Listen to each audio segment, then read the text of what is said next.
Olá, tudo bem? Aqui é o professor Eduardo.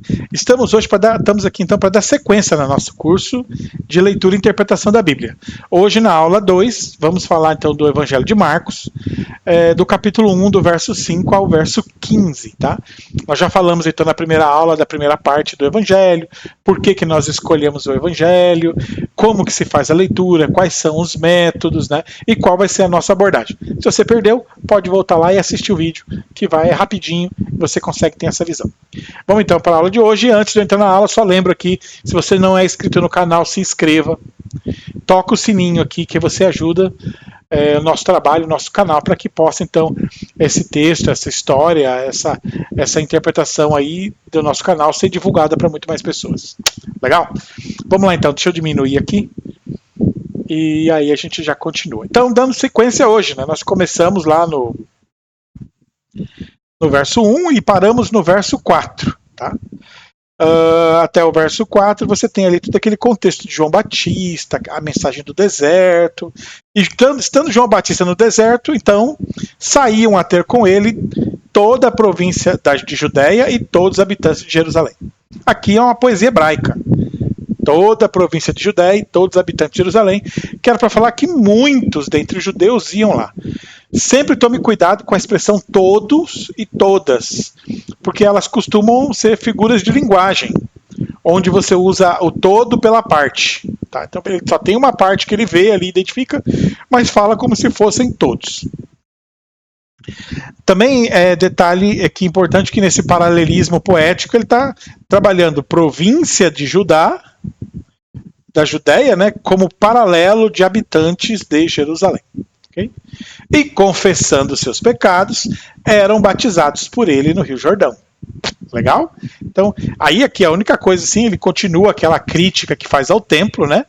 Porque a confissão de pecados agora não tem mais nada a ver com sacerdotes, ou toda aquela teologia do Antigo Testamento, que você tinha que ir no templo, tinha que fazer sacrifício. Então você percebe que o próprio João Batista já representava grupos judaicos que já eram dissidentes em relação à tradição sacerdotal hebraica, que era uma tradição já corrompida, misturada com outros elementos das culturas, principalmente da cultura grega, tá?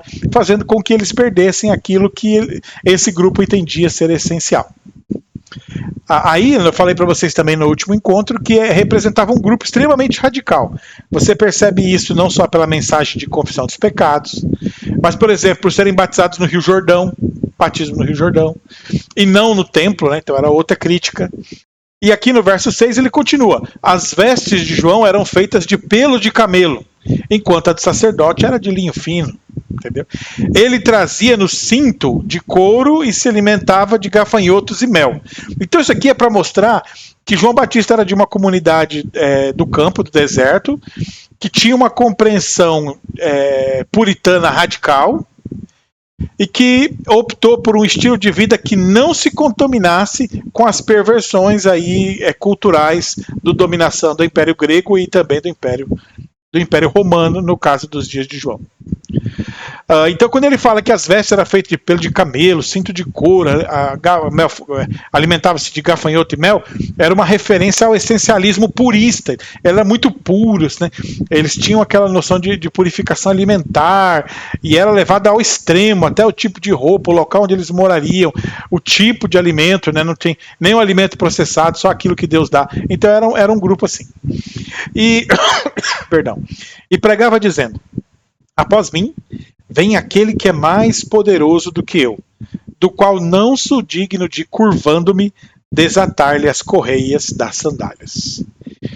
Eu vos batizo com água, ele, porém, vos batizará com o Espírito Santo. Ok? Então, aí para a gente poder fechar esse tópico, não tem grandes construções, né? Mas continua na tradição do João Batista o que ele pregava. O que ele pregava era o Messias. Essa que é a ideia que Marcos está tentando passar. Que o Messias era a mensagem de João Batista. Porque João Batista, aí fechando com o que ele falou, é aquele que veio preparar o caminho e Jesus era aquele que veria, então, aquele a quem João Batista anunciou a vitória. E ele chegaria, então, para o festejo. E aí que esse que é o contexto do batismo no Espírito Santo. Aí fica mais legal. Aí ele fala, eu tenho vos batizado com água, ele, porém, vos batizará com o Espírito Santo. Porque é nesse contexto que eu acabei de falar, sabe? De tradição religiosa radical, de não se misturar com aquela dimensão cultural greco-romana, e ao mesmo tempo resgatando o que nós falamos na outra aula, você consegue pegar aqui, ó, também é essa mensagem de interioridade do deserto, também é essa mensagem de confissão, né, que era novamente essa de aplanar o caminho. Ele usa o termo que nós falamos na última aula, endireitar as veredas, né? Isso que eu queria, endireitar a vida, né? Endireitar as veredas. Então, esse é o contexto semântico que dá sentido para o batismo no Espírito Santo. Então, o que ele quer dizer quando ele fala de batismo no Espírito Santo? Então, não adianta pegar isso aqui e pular para teologia sistemática, ou pegar um livro de teologia pentecostal, que não é isso. A ideia é o que o autor queria dizer quando ele escreve isso. Então, vê, quando ele escreve isso, eles não sabiam nem quem era o Espírito Santo, pra você ter uma ideia. Não existia isso dentro da compreensão judaica.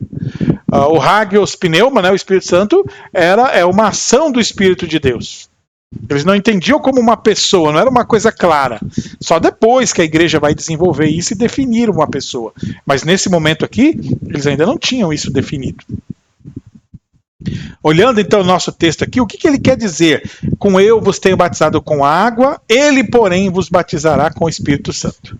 E aqui ele não usa o fogo, mas isso é outra narrativa, a gente vai conversar nela depois. Em Marcos é aquela narrativa mais simples, mais perto do original. É possível então que a primeira narrativa não tenha fogo, tá? Não tenha fogo. Ele vai fazer uma comparação entre água e o Espírito Santo. E na narrativa, a água é um elemento relacionado aos rituais de purificação. Então, o batismo com o Espírito Santo, se nós seguirmos esse padrão semântico, também é alguma coisa vinculada à ideia de purificação. Como se a água representasse um tipo de purificação e o Espírito Santo outro tipo de purificação.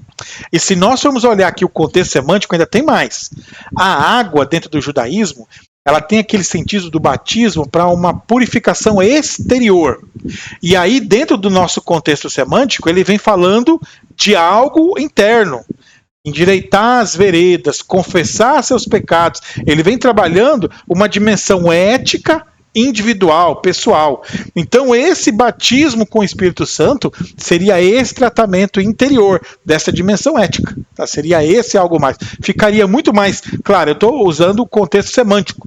Nós estamos usando só o literário que está aqui para fazer essa interpretação. Poderíamos ampliar isso aqui e fazer uma interpretação teológica. Mas aí, com a teologia do Antigo Testamento. Não tanto com a teologia do Novo. No máximo com a teologia paulina, que já tinha corrente nos dias que Marcos escreve. E detalhe, né? O personagem que mais escreve sobre o Espírito Santo na Bíblia é Paulo. Tá? Embora não tenha a doutrina clara, ele está toda hora trazendo a narrativa sobre o Espírito Santo. Entendendo aquilo que eu disse, que são vários grupos judeus, e alguns desses grupos não creem em Espírito Santo. Tá? Não creem que existe. Ou Espírito de Deus. Então isso daí não era uma coisa que havia, então, um consenso. Tá?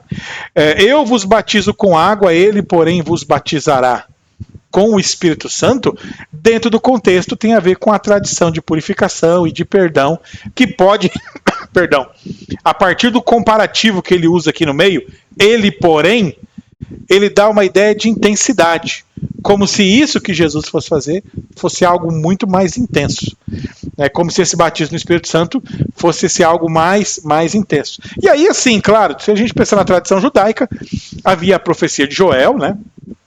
E a expectativa dos judeus de que eles teriam, então, essa imersão no Espírito Santo, né? Mas o que seria essa imersão no Espírito Santo, esse batismo no Espírito Santo? Seria aquilo que Joel profetiza, né? Que virão dias em que até as mulheres e os servos e as crianças e os velhos profetizarão. Uma geração do Espírito, onde Deus estaria em todos, por todos e para todos. Tá? Então seria talvez essa percepção que ele está entendendo. Claro, se você cruzar texto ainda aqui, a gente pensar em semântica, a primeira palavra que ele usa aqui é chamar Cristo de Messias. E então ele pode aqui, olha só como amplia, ele está fazendo uma releitura do que é o messiânico. Então o anúncio do Messias não tem nada a ver com o reino e dominação de Israel. O anúncio do Messias nesse trecho aqui tem a ver com o quê? Com o reino de Cristo em nós. Em nós, tá? Há algo que trabalha na minha vida e é sinalizado por meio do batismo do Espírito Santo. Agora, eles não têm esse conceito que tem o pentecostal hoje, de uma segunda bênção e tal. No judaísmo, dos dias de Jesus, eles tinham uma compreensão do Espírito Santo como uma coisa mais elitizada, como se fosse somente para os judeus. Tanto que as narrativas de Atos tentam demonstrar que não era só para judeus, mas era algo que se manifestava também na vida dos gentios, incluindo os gentios. Tá? Mas era essa mais a perspectiva desse batismo do Espírito Santo, como se fosse uma bênção de Deus relacionada ao seu povo. E o que Paulo vai usar para incluir todos, e que Marcos aqui também pode estar usando na mesma linha de Paulo, no sentido de que esse batismo de Cristo não é um batismo de juízo, de condenação ou de segregação do puro, do impuro, do santo, do profano. Não é isso. No contexto não dá fundamento para você falar isso. Mas o contexto dá fundamento para falar de uma ação interior, de um anúncio de vitória, do Messias, tá? Do Messias. E que esse anúncio de vitória tem a ver com esse batismo, que não seria um de água, como João Batista, que só produzia ali uma ação exterior, mas seria algo com uma ação maior, talvez aí dentro da semântica, uma ação interior. Legal? Vamos para frente. Então é bom olhar assim, para que esse colorido se amplie, né? E, inclusive, a semântica ela vai ter esses dois papéis quando você interpreta dentro dela. Ela tanto deixa o texto mais abrangente, porque ela interpreta a partir da comparação entre os termos do texto, mas ela também limita, para que você não invente coisa. Porque o que você vai usar para definir é exatamente o que está nesse texto ali, sem ampliar muito. Se for para ampliar, nós vamos ter que fazer uma ampliação teológica, onde você vai analisar um conceito de outra época que o autor pode estar aludindo, então, nessa passagem aqui, como foi o caso do termo deserto, por exemplo. Mas quando ele usa Espírito Santo aqui, ele não está se referindo, por exemplo, ao derramamento de espírito, do Espírito, a ação do Espírito no livro de Juízes. Não tem um paralelo, é distante. O paralelo que ele faz aqui é entre o batismo nas águas, que era uma tradição ritual judaica, e o batismo no Espírito Santo, que também pode ser uma demarcação para um novo momento agora para os cristãos. Porque Marcos está escrevendo num período de separação da comunidade cristã em relação à comunidade judaica. Como se estivesse dizendo assim, os judeus eles continuam ali com as suas práticas de purificação, com o seu batismo nas águas, mas nós aqui fazemos uma outra prática baseada no batismo no Espírito. O que se for vinculado à interioridade também concorda um monte com a teologia paulina, que em vários momentos ele vai colocar essa ação do Espírito relacionada a esse homem interior, a essa interioridade. Legal? Se você quiser comparar em Paulo para ter uma ideia, 2 Coríntios 3, aí dá uma bela de uma abertura. Bom, vamos para frente, tem muita coisa aqui ainda, tá? Ele vai indo. Naqueles dias, então agora, fechou a primeira parte até o verso 8, e aqui ele começa uma nova perícope. Você que está estudando aí métodos de estudo bíblico, não sabe como é que acha uma perícope, é aqui, ó. Há uma mudança temporal, tá bem? Geralmente uma mudança de lugar, né? Então ela é temporal, naqueles dias. Mudança de personagem, então era João Batista, agora é Jesus. Mudança, então, de local, né? Referindo-se a Nazaré da Galileia, ok? E aí uma conexão com o texto. Foi por João batizado no Rio Jordão. Legal? O que isso indica de cara? Então, quando o Marcos está escrevendo isso aqui, ele está dizendo o que para a sua comunidade? Olha, gente, Jesus também fez parte desse movimento dissidente de João. Também fez parte desse judaísmo que era contrário e crítico àquele judaísmo do templo. Aí ele aproxima as duas comunidades. É uma mensagem que ele dá tanto para cristãos quanto para judeus que viviam nas comunidades do Batista. No sentido de dizer que ambas as comunidades podiam se entender porque tinham conceitos muito próximos. Ok? Então ele coloca, e logo ao sair, viu os céus rasgarem-se e o Espírito descendo como uma pomba sobre ele. Então foi ouvida uma voz dos céus: Tu és o meu filho amado, em ti me comprazo. Então aqui, só rapidinho, né? Quando ele saiu da água, aí tem várias interpretações, ele foi batizado por aspersão, por imersão, e cada igreja constrói sua narrativa, tá? Na tradição judaica não era obrigatório imergir e submergir. Paulo vai fazer essa metáfora, mas dentro da narrativa de Marcos ele não dá essa ênfase, o que indica que nessa época não havia necessidade de crítica do conceito. A questão é que ele saiu do rio. E logo, mas também não teria sentido nenhum Jesus fazer o batismo por imersão. Para quê? Para ele batizar nele mesmo, né? Para purificar dos pecados, para morrer o velho homem de Jesus, né? É um batismo extremamente simbólico, né? Como modelo para os cristãos. Acho que essa é uma das principais interpretações, que o batismo de Jesus é uma narrativa que está aqui escrita e preservada no Evangelho de Marcos, para que os cristãos, então, das comunidades, possam também ser batizados ao exemplo de Jesus. Legal? Logo ao sair da água, viu os céus abrirem, se rasgasse, e o Espírito descer como... Gente, apaga da cabeça de vocês que veio uma pomba e pousou em Jesus. Abandona esse negócio. Aqui ele está falando de como, da forma. Não que o Espírito possuiu uma pomba ou parecia com uma pomba. É a forma do pouso. Ok? É mais ao modelo de como aconteceu e não que se transformou numa pomba. Porque o Espírito não é metáfora de pomba em lugar nenhum na Bíblia, no Antigo Testamento. Agora, ele que fez a metáfora, e a metáfora pegou de tal jeito que todo mundo, quando eu falo do Espírito, pensa numa pomba, né? E nem fala que é uma pomba branca, mas todo mundo coloca uma pomba branca, né? Então, isso daí acaba às vezes confundindo mais do que ajudando. Então foi ouvida uma voz do céu: tu és meu filho amado, em ti me comprazo. Então isso aqui é uma narrativa afirmativa da comunidade que Marcos preservou para que as pessoas que estão lendo o Evangelho entendam que é uma referência ao relacionamento de Cristo com o Pai e ao reconhecimento dele como Filho de Deus, que para aquela comunidade judaica dos dias dele era extremamente necessário, uma vez que eles não acreditavam ou que não reconheciam. Então era um testemunho que levava inclusive a chancela da comunidade do João Batista. E logo o Espírito o impeliu para o deserto,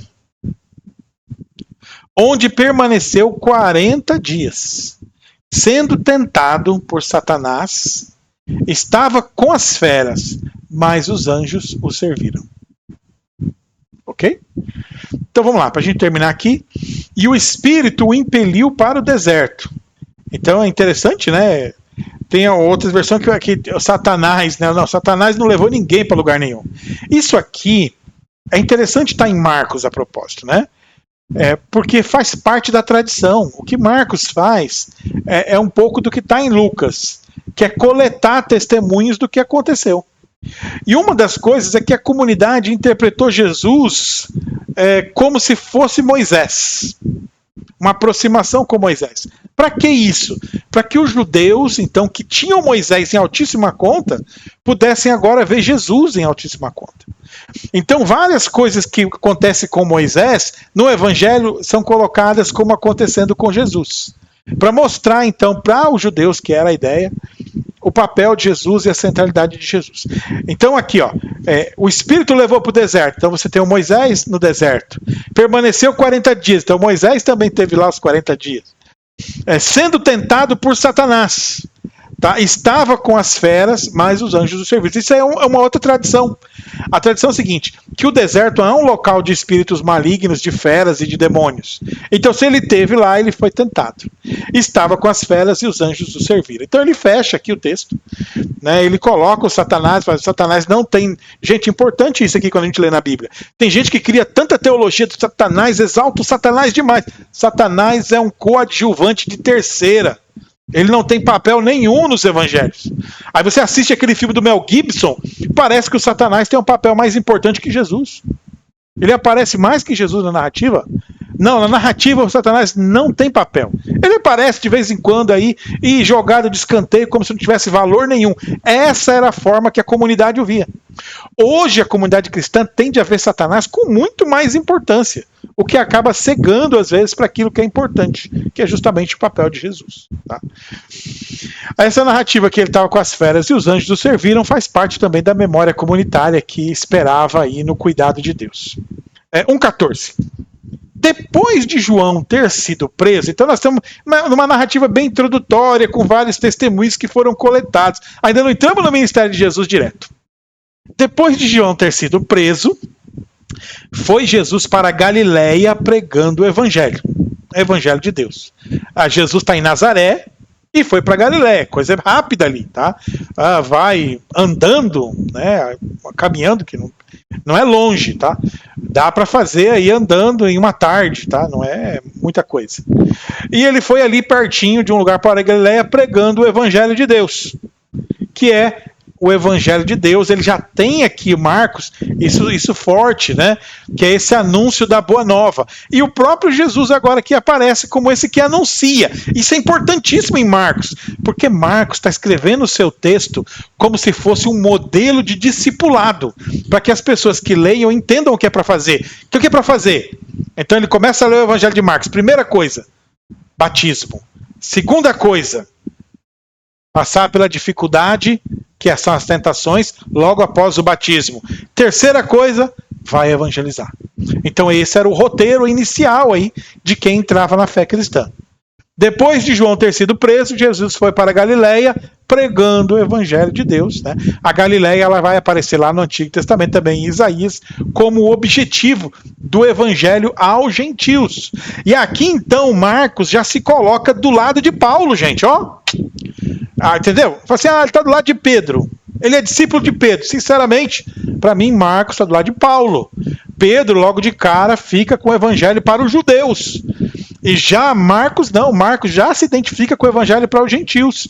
E quando ele tem Jesus, ele já vê Jesus no evangelho para os gentios. Ele já faz uma leitura de Jesus muito parecida com a leitura paulina, o que demonstra a influência paulina na narrativa de Marcos. Verso 15, dizendo que, qual era a mensagem? O tempo está cumprido e o reino de Deus está próximo. Arrependei-vos e crede no evangelho. Então ele fecha aqui a mensagem, né? E aqui ele fecha muito próximo com a mensagem do Batista, de João Batista, que era a mensagem judaica. A mensagem judaica, quando fala o reino de Deus está próximo, os judeus acreditavam então que no dia do Senhor viria o reino, que é o que nós oramos lá no Pai Nosso. Venha a nós o vosso reino. É essa referência aqui. Venha a nós o vosso reino. É uma referência ao reino de Deus, escatológico que viria, que é a presença de Deus entre nós. Arrependei-vos e crede no evangelho. Então esse arrepender é que em todo o contexto se torna uma coisa que ainda não está clara. Mas nesse primeiro momento, nesses primeiros versos, esse arrepender está ligado a uma moção interior, a algo interior em contrapartida ao batismo nas águas, que era uma coisa mais exterior. O que também ajuda a entender Marcos dentro daquela visão do todo, que é um livro que tem bastante crítica à tradição ritual, como se trouxesse a importância dessa experiência interior. Legal, então? Ficamos por aqui, anota aí, ó. E no próximo encontro nós pegamos do verso 16 para frente. E é isso aqui vai acontecendo, gente. As primeiras leituras são bem lentas, pois vai aumentando, porque você vai ganhando corpo conceitual dentro do autor e rapidinho você já vai começar a ler ele com mais segurança. E no final nós vamos ler bem mais versos com muito mais tranquilidade e do que agora no começo, que ainda estamos formando aí uma base conceitual. Legal? Só antes de fechar tem mais um detalhe. Quando ele usa aqui o termo o tempo está cumprido, bati o olho, agora lembrei. Isso aqui é uma referência teológica, né? É a ideia do tempo de Deus, né? O eon. A ideia de que é o tempo da vontade de Deus. Chegou a hora. Seria uma boa tradução. A hora de Deus é agora, né? Então não tem mais como fugir, seria essa a ideia. Não adianta mais se esconder, né? O reino está aí, está às portas, né? Arrependei-vos. Então era um chamado para mudança de vida, porque o Senhor já estava às portas, o rei já estava chegando ali e estava na hora de recebê-lo. E como é que você ia recebê-lo, né? Era um chamado para que as pessoas se preparassem para receber o rei. Legal, então, gente, ficamos por aqui. Te encontro na próxima aula. Até mais.